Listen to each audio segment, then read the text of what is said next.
Hey, Tony Gaskins here. Y'all give me a second here. Get this camera right. Let me see. Try to get this here set up. Make sure my internet. Y'all hold on 1 second now. All right, let me see.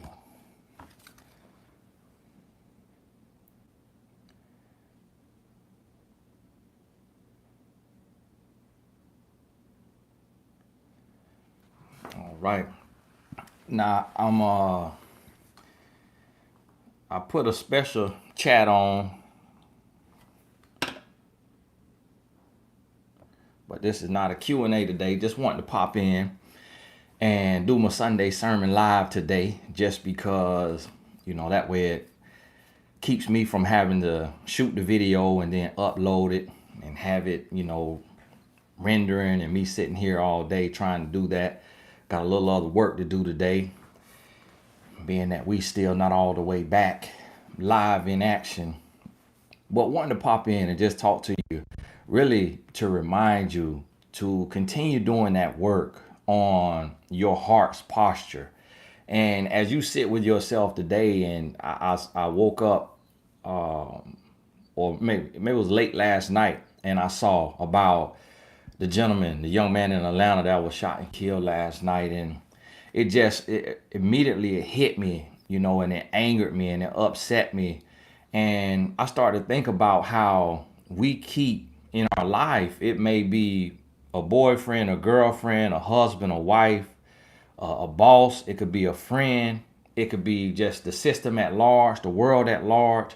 When you really think about where your heart is at and how you feel in your life, like if you ask yourself today on a scale of 1 to 10, 10 being the absolute most amazing life in the world, and 1 being the absolute worst, where would you rank your life? Like, really think about, where would you rank your peace on a scale of 1 to 10? Where would you rank your happiness on a scale of 1 to 10? And then think about what you think about. So when you sit and you listen to yourself, like listen to yourself for an hour and hear what you say to yourself. Are you saying to yourself positive things that will push you forward, that will push your life forward? Or are you saying to yourself negative things that only demoralize you and infuriate you more about whatever it is in life? Because sometimes we look and we see what's going on in the world, and we assume that everybody cares. We assume that everybody feels it, but that's not the truth. It's just not the truth, because you can go on Twitter and scroll down your timeline and you'll see some people talking about, the peanut butter and jelly sandwich that they're getting ready to make, and will tweet it as if it's important in the midst of everything that's going on in the world. And when you really think about this thing, it's like, do we really care for our neighbor? Do we really care for the person right next to us? See, the thing about it is, as humans, a lot of times we can be selfish and we can be greedy. As humans, a lot of times we can just focus on us and we can think about what we're going through and what we're feeling. Like, you've gone to funerals where people are in the funeral and know the person that's in the casket and they're not crying. But then we will see situations where people are on the other side of the world and they appear to be outraged over a lost life here in America. And the question is, are they really, do they really care about that person? Because we would have passed that person on the street and not even said hello. If that person needed $1 and was holding a cup at the red light, we would have looked at that person and judged that person and said, probably going to use it for drugs, and kept going. So the question is does your heart truly care for the person, or is your heart angry for your own problems and hurt and pain and injustice, and you are using the opportunity of somebody else to be angry. So you got to think about your heart's posture, because if you're doing that, then your heart is in the wrong place. It means that you're angry with your own life and with what you're going through, but you are piggybacking on the pain of someone else to get your steam off. And that still leaves you in the wrong place. Now, if you genuinely feel this pain for this person or people who have been wrongfully taken from us, if you genuinely can feel it, if you really can be empathetic and you really can process, what if that was me? What if that was my brother? What if that was my sister? What if that was my son? What if that was my daughter? When you truly do that, you will feel some anger. You will feel some pain. You will really feel what maybe it may be an inkling of what that person's family may feel. And you will feel it. And then the question comes, I was reading in the book of Ephesians today, and it was talking about, it was the Apostle Paul, and he was talking about, don't let the sun go down on your anger. And essentially he was saying, be angry and sin not. And you can interpret it a million ways, just depends on who's reading it. But as I took it for me, and I was looking at it, and I said, how do I operate from my heart? Because if I'm angry, what am I going to do? Like, how will I respond? And I think about and I picture what I want to do when I'm angry. And when I think about that, that will be piling pain on top of pain. It will be eye for an eye, tooth for a tooth, life for a life. And so I think about that and I say, okay, that's not a space that I can operate from. Because if I internalize anger, then my two sons will lose me, that they will be fatherless, because I will put myself in a position to be sentenced to life in prison or sentenced to death in the street. So I realize for me that this anger will not serve me, but determination will serve me. Confidence will serve me. Commitment will serve me. Sacrifice will serve me. And I think about it and I break it down into the simplest of terms. And I began to realize, and when I start to feel powerless, I say, well, what can I do?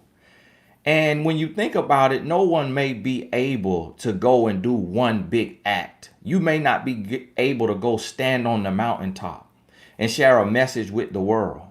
But what hit me, I realized, I say, you know what?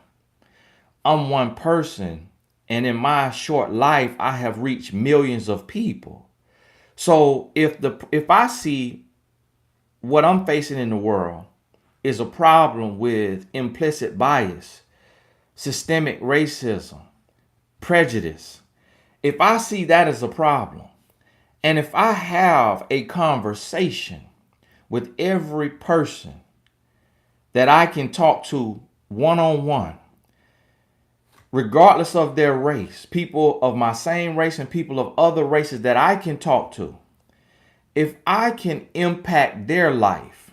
See, I may not be able to buy out a 30-minute section on NBC, ABC, Fox, or what have you, but if I can talk to my two sons and I can speak to them and they can grow up and they can raise their children, if I can talk to my colleague who may be of another race, who may have some of the same implicit bias that some of the officers or the community vigilantes had when they took the lives of men and women who didn't look like them. If I can talk to him or her, and in that conversation, he or she has a change of thought, a change of heart, and they talk to their children that they are raising and they have removed their implicit bias. They have removed those thoughts and feelings that saw people who look like me as less than. Then they raise a generation. They change their family lineage. They change that heritage, that thought process, and they shift from generational curses to generational blessings from that conversation. And his or her son or daughter may become a voice that reaches millions, just as my voice has reached millions. And so it makes me think about and realize, what will I do? Because if I can't make sure, if I can't take 100 people or 1,000 people to the voting booth or to do a mail-in vote, then where do I start? And I realized, I heard a saying, don't really know what it means, but it's a conversation rules the nation. And I changed the meaning of it today because I don't know what it means. But to me, what it says is dialogue. That when you start to converse and you start to dialogue with other people and you start to share your heart, that can start to shift the way people think and the way people live, the way people move. And that in turn changes the world.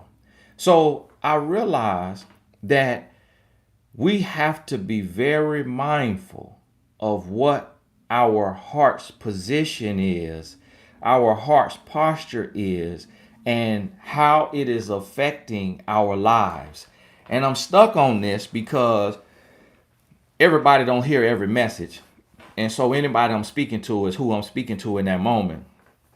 And everybody can affect change, even in your own life. So when you get to the root cause of your behavior, and you really start to evaluate the root, then you start to understand better the fruit. So when you look at your parents' mindset, the way they live, the way they feel, what they taught you, and then you look at your mindset, and then the way you feel, and what you are teaching your child. And I remember as I sat down and I start to look at it, I start to realize that when my parents were operating from fear or anger or hate, it then would make them feel inferior, unconfident, and then that would be taught to me. And then I would teach that to my children subconsciously. You don't even realize that your scarcity mindset. Think about this in every aspect. I'm not just talking about race relations here. Think about this in every aspect. Your relationship with money, your relationship with your hopes and your dreams, the way you see your potential in the world. Where do you sit on those issues in your personal life? Like, do you believe that the best for you is to work on someone else's job 40 to 60 hours a week? Or do you believe that you can create the jobs, that you can hire yourself and never have to worry about firing yourself? Do you believe that you are more than a social security number and that you can add something valuable to the world? Do you believe that? Or have you been set on this robotic path that says go to school, get a high school diploma, get a college degree, and then go work for a company that can end up bankrupt in a pandemic and you be furloughed or laid off with nothing more than I'm sorry, we're sorry? What are your beliefs on every aspect of your life? Do you believe that the world is against you? That everything is set up for you to fail? Do you believe? I've heard people like myself of color say, hey, the world is against me. Everything is set up for me to fail. I've heard women say, we are the bottom of the totem pole. Women are the lowest of the low. I've heard black women say the black woman is the lowest of the low. So guess what? When you say that, it becomes true for a fact for you. When you say that, it truly becomes your truth. Y'all got to forgive me, one of my lights just went out, battery died. So when that becomes your truth, no other reality can replace that. When that becomes your truth, even if a red carpet is rolled out for you and you are given the keys to the city, you will give it to a man because you've told yourself as a woman you are less than. You will give it to someone of another race because you've told yourself that your race or your nationality is less than. And even though you may see examples that makes you feel that that is the truth and it is being reinforced, your personal truth supersedes every other truth, because what you believe will determine your ultimate reality. Because guess what? There's room at the top. There are seats at the table. But you and yours have to be committed that you are understanding that you are in the world, but not of the world. That you don't have to have the same fate as your neighbor or the people you grew up with, because you made a different decision. I think about some of the guys that I grew up playing football and basketball with, and some of them are doing life sentences. And I remember riding in the car with some of those guys, going to basketball practice, home from basketball practice, going out, to the club. And I remember riding with some of the guys and hanging with some of the guys that I grew up with, and believing that I had one of three options: that I could be a drug dealer, I could be overworked and underpaid on somebody else's job like my parents, or that I could be a pro athlete. I remember those being my only three options and telling myself that that's my only option. And I remember going down each one of those paths and hating each path, trying to do all three of those things. But then I changed my thought process. And I remember, and I tell you the truth, I remember telling myself, hey, one day I want to make six figures in a year. And I had no clue how I could do it. I had no clue, but I had a belief that I could do it, and that's what I wanted. And before the age of 30, I did it. And then I said to myself, I want to earn six figures in a month. And I had no clue how I would do it, but I had a belief, and then I did it. I said, I want to be an international speaker, and didn't even really know how to speak. And I had no clue how I would do it. And then I did it. And I spoke on two other continents. Johannesburg, South Africa was my first international speaking engagement at 29 years old. I remember sitting at 23 as a self-published author and saying, I want to go on Oprah. And I had no clue how I would get there to tell my story. And at 25, I was sitting on Oprah telling my story with no manager, with no publicist, with no assistant, with no team, with no money, telling my story on national television, the Oprah Winfrey Show, the Tyra Banks Show, and then CBN 700 Club as my own publicist. You see what I'm saying? So what I have experienced is that the people that I call racist now work for me. The people that I called racist, that I thought would always be better than me, when I changed my mindset, those very people need a job from me. People that I didn't think I could pass.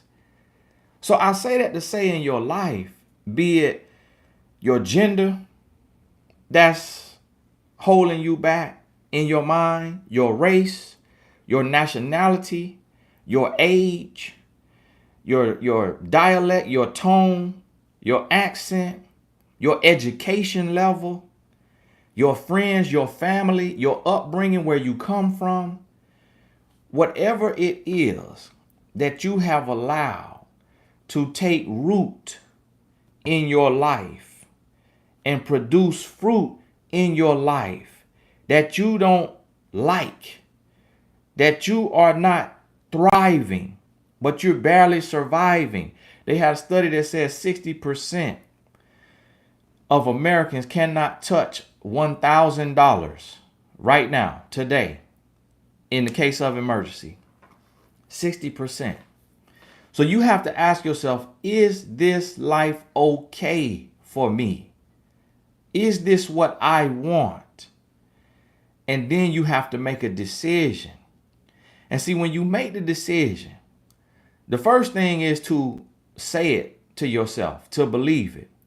And when you make the decision, and then you relax your heart, you relax your spirit, and you are not in contention with the world, you are not wrestling in flesh and blood, when you are truly dealing with spiritual and psychological warfare. Because I was watching,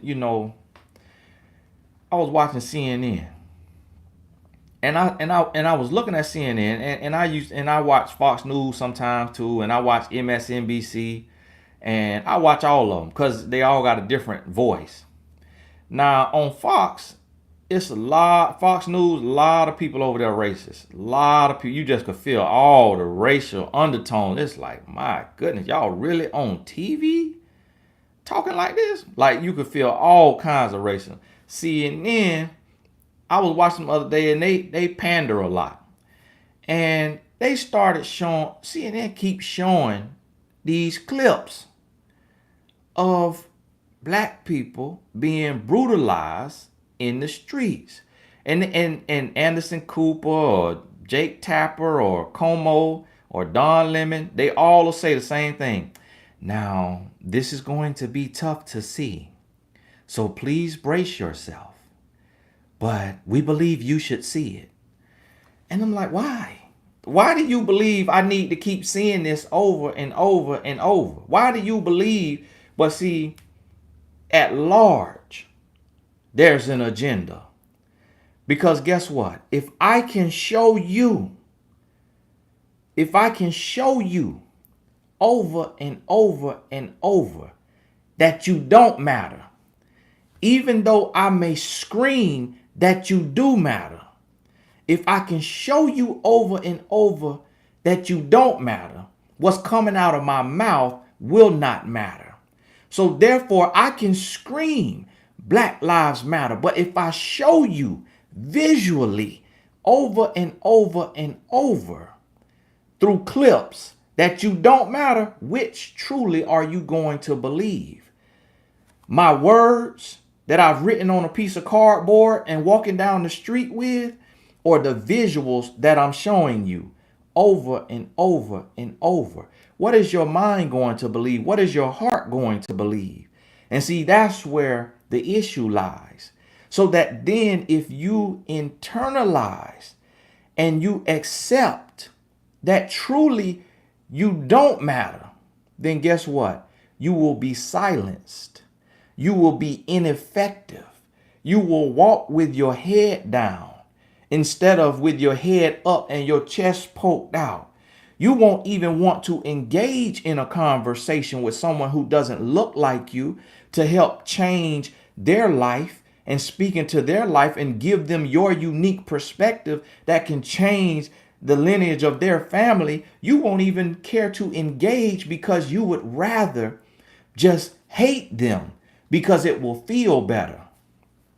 You will rather hold on to that anger because it will make you feel like you are serving yourself by being angry. So when Apostle Paul in Ephesians said, do not let the sun go down on your anger. See, what he was saying is that you're going to have to get motivated, get driven. You're going to have to be intelligent. You're going to have to be wise as a serpent, harmless as a dove, but you're going to have to elevate from the level that the problem was created. As Albert Einstein said, you're going to have to outthink. But guess what? If you are demobilized, which is to be removed from war, when you take the troops out of war, it's demobilizing. What you have to understand is that when you are under spiritual attack, when you are in spiritual warfare, your anger and your frustration and your demoralization will demobilize you, and you will be removed from the battle, from the front line in your own life, and you will be rendered ineffective. So therefore, your anger and your pain that you want to justify, that could be rightfully justified, your anger and your pain will be passed down to your children that do not know how to process it, because your lack of emotional intelligence allowed you to be broken and to wither before their very eyes, and all they saw is a shell of you. They no longer know you. They see anger, they see frustration, they see pain, they see hate, and they see it producing poverty, lack, scarcity.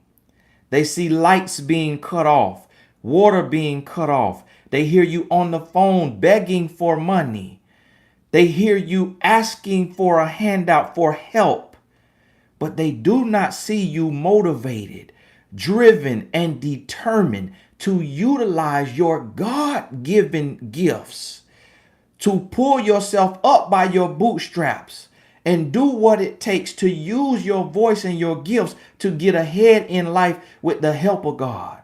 But instead, they see you lie down, wave a white flag, and surrender and say, I am less than, I am not enough, I am barricaded and blocked in, and success does not know me, and I will never know it. That peace does not know me, and I will never know it. That prosperity does not know me, and I will never know it. That is what they see. So guess what? The spiritual warfare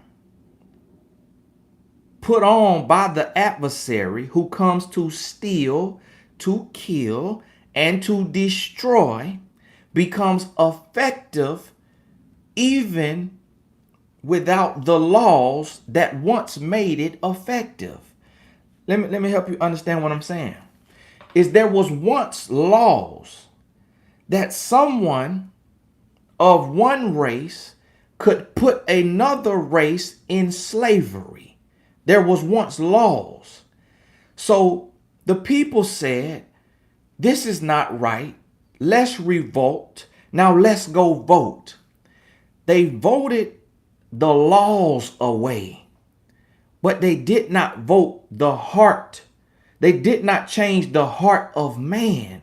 So the laws went from, okay, you cannot be a slave, but guess what? We can get free labor in the prison system. So now we will enact our police officers to wrongfully arrest and brutalize the people that we have freed from slavery. And 60%, although this race, the black race, makes up 13% of America, 60% of the prison population is African American. So we voted. We went to the booth. We fought for voting rights. We got voting rights. We went to vote. The laws were changed. But see, this is spiritual warfare. We wrestle not in flesh and blood. This spiritual. So therefore, as you are praying for strength, you have to pray for wisdom. And as you pray for wisdom, you have to pray for knowledge. And as you pray for wisdom and knowledge, in all of your getting, you need to get understanding. So guess what? If the system says we will take the black man, free him from slavery and her from slavery, but we will put a system in place that will wrongfully convict them. I have an uncle who just turned 60, I think. And he is sentenced to 30 years in prison. And you know why? For $10 worth of cocaine and $10 worth of marijuana. He sold $10 of cocaine and $10 of marijuana to an undercover agent. They offered him 1 year and a day. He said he was innocent and that it was another man who did it. But when the other arresting officer came around the corner, that man ran and he was in the street and he got caught. He said he was innocent. He went to trial. And from 1 year and a day, he was sentenced to 30 years. He's been in prison 14 years for $10 worth of cocaine and $10 worth of weed.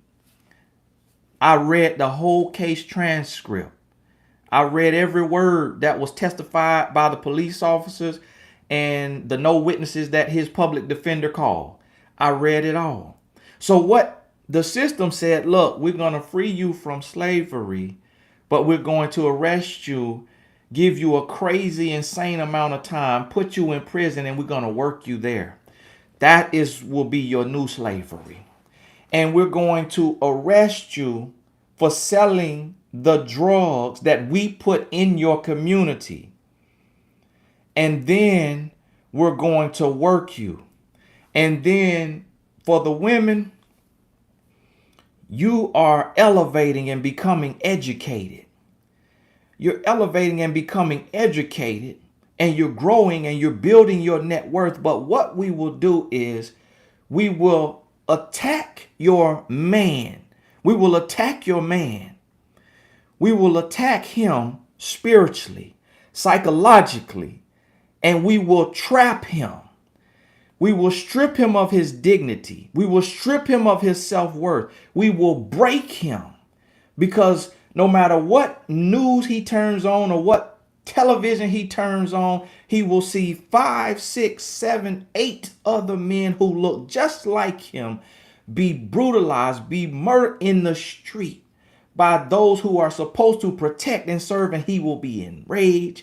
He will be angry, and he cannot afford therapy, and he will not go get therapy because he's been raised to shut up, to suck it up, to deal with it, because men don't cry, men don't express themselves, and he will go out and he will spread his seed amongst several women that he cannot take care of all 4, 5 of these baby mothers and all 5, 6, 7, 10 of these children.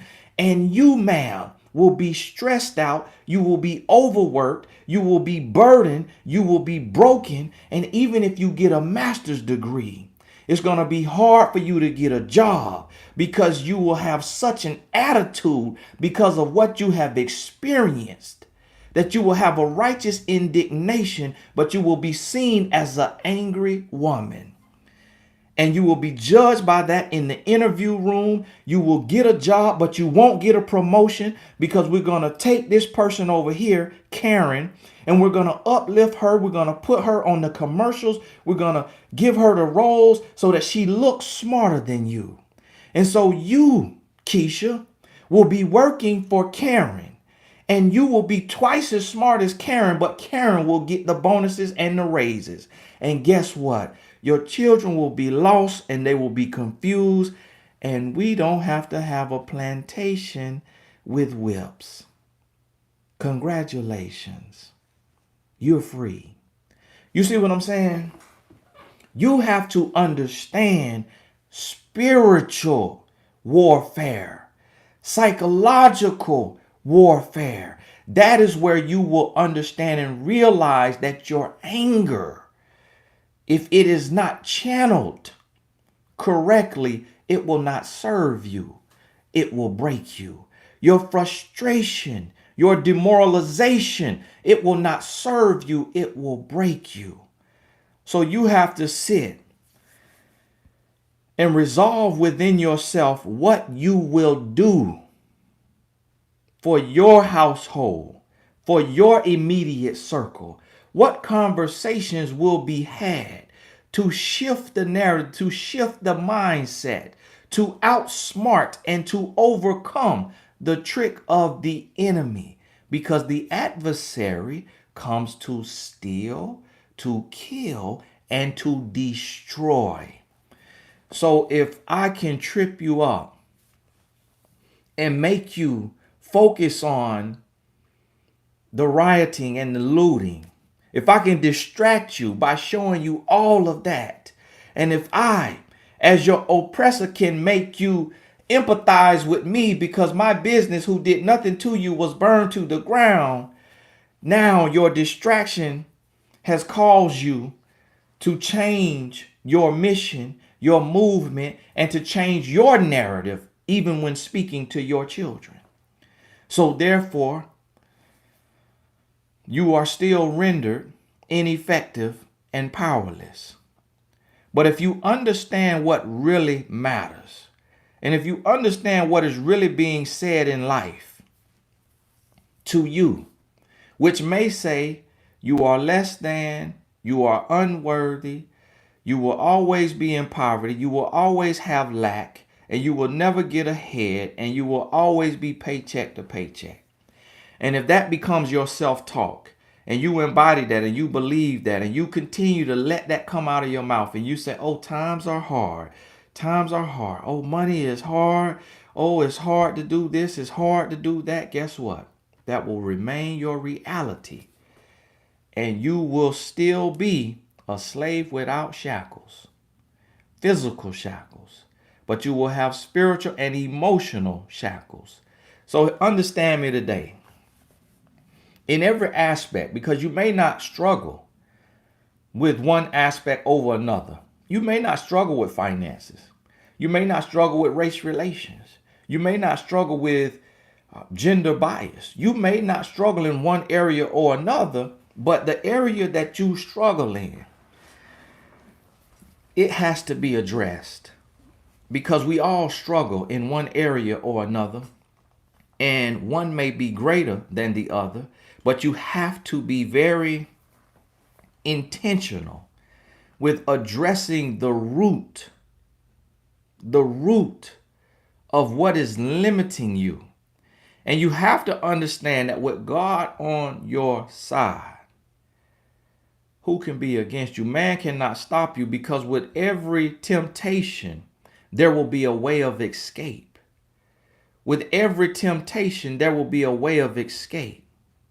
So you will be given the opportunity to outthink the situation that you're facing, to be above the situation that you're facing, to be wiser than, to have wisdom that is crying aloud in the streets, asking you to accept her into your heart and your mind.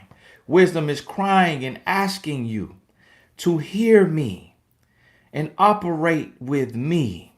And I will give you the plan to move forward and to overcome and to break the shackles that's been placed on your life that has hindered you and your family lineage from generation to generation. That change can come with you and through you. See, wisdom is crying out, saying that if you accept me and you add knowledge and understanding, you will get the lesson, the message, so that you can take and change your family's life. I remember being in an area and being raised, and everybody has the same mindset. And there would be one family. There would be one family out of the entire community that somehow those children go to college and get an education and go get good jobs. And it's like, hey, you're in the same community. You look like everybody else in this neighborhood. How did you make it out? There was an address of the root. There was a intentionality to change the narrative, to shift the heart, to shift the mind, and to say, okay, I see what obstacles have been placed in front of me. But today, obstacle becomes opportunity. Today, temptation becomes a test. A test becomes a lesson. A lesson becomes leverage.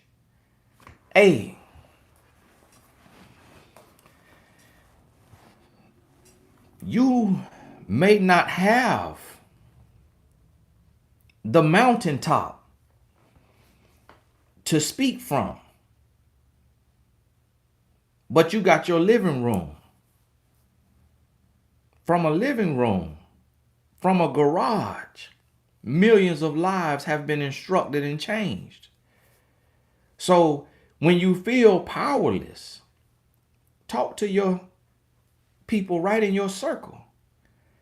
Because if you can change your mind and you can change their mind, those minds can change the world. Because each one reaches one. Each one teaches one. And that's how the world is changed. Conversation rules a nation. So create a new dialogue first within yourself. Create a new dialogue in your heart, in your mind. Stop lying to yourself. Stop pandering to yourself. Stop pampering yourself. Stop coddling yourself. And push yourself to a new level of intellect, a new level of understanding, a new level of motivation and determination. See, you got to outsmart the system that was created to make sure you fail. And if you can do that, you change not only your life, but you change the lives of those who will come after you. And large acts of change really come from small actions, all put together. So you matter. Your voice matters. What you have to say to your coworker matters. Because you may speak into the life of your coworker, and your coworker may raise the future mayor, governor, senator, president. And you may not live to see the ripple effect of your action. But just by that conversation, just by that shift of dialogue, everything changes. Hey, this is Tony Gasson. God bless you. I can't go past 45 minutes today on my Sunday sermons. I try to keep them 45 minutes. I saw some messages pop up, some blessings that you all sent. Thank you, Debbie and Stephanie and Latina and Dance to Unite and the Weaver. The new members, thank you, Alicia, bless you. Elise or Alice, Lanina, thank y'all. To new members, Tresh, hey, bless you. Ariel, Zeal. Hey, thank all of y'all for those blessings you sent. I couldn't really pay attention to it in the moment because I ain't want the spirit to lead me. But God bless you and wish you the best. I gotta get back to work today, but we'll talk soon.